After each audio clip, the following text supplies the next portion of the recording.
Buchi Ilodigwe bụ aha m.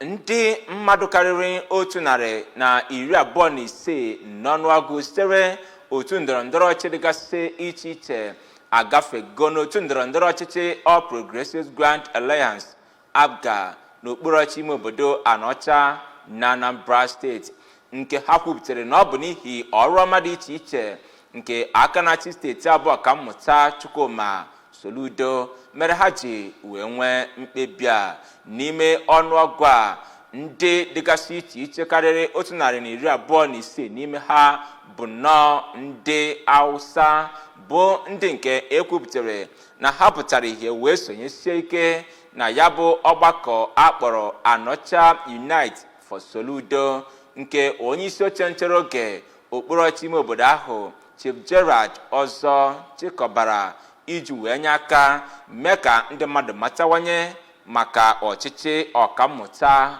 Soludo. Ka Emmanuel Okonkwo kọchapụrụ gị akụkọ a.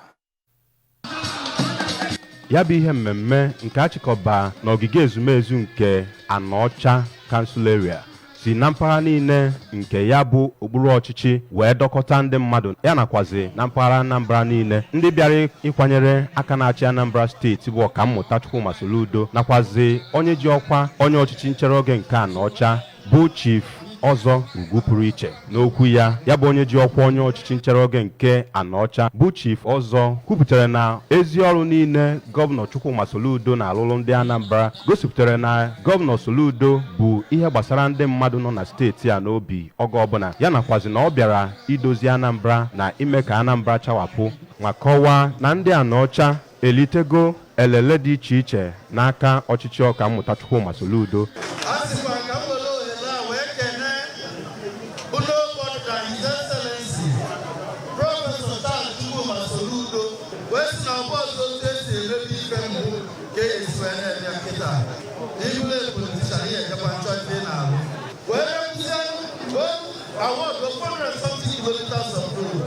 As of time of clock with 2 years, 247 has been completed. I can anabata ndị mmadụ anabata. Ụmụnna anyị niile na a ga-anabata si fanta. Ụbọchị ọbụla ịbatala APGA na-eburugo a full-fledged member of APGA.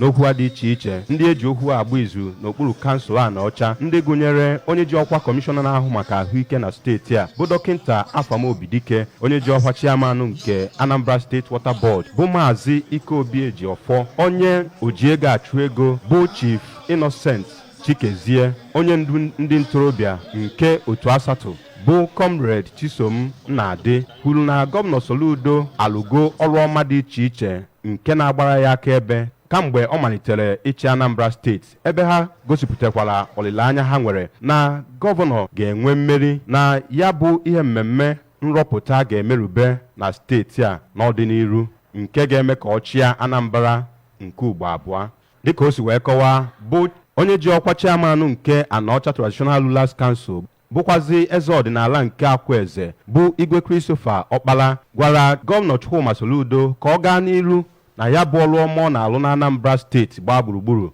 nke ọ kọrọ dịka ọkacha ibe, ebe o kwuziri na ya bụ ọrụ ọma ọ na-alụ ga-eme ka ọ chịa Anambra steeti nke ugbo abụọ. N'okwu dị iche iche n'ikwuchitere ụmụ nwaanyị ọnụ ha na ya bụ ihe mmemme, onye ji ọkwa Anọcha APGA Woman Leader bụ Oriakụ Ijeọma Sọnyegbuna ya nakwazi onye ji ọkwa Woman President General nke obodo Adazienu bụ Oriakụ Cecilia Ọkpala kwere nnọọ nkwa na ụmụ nwaanyị nọ na mpaghara ahụ ga-agbanyesi ike ịhụ na Gọvanọ Soludo tụrụ ugo ma chịa Anambra steeti nke ugbo abụọ, ebe ha kwuziri na ụmụ nwaanyị nọ na mpaghara ebe ahụ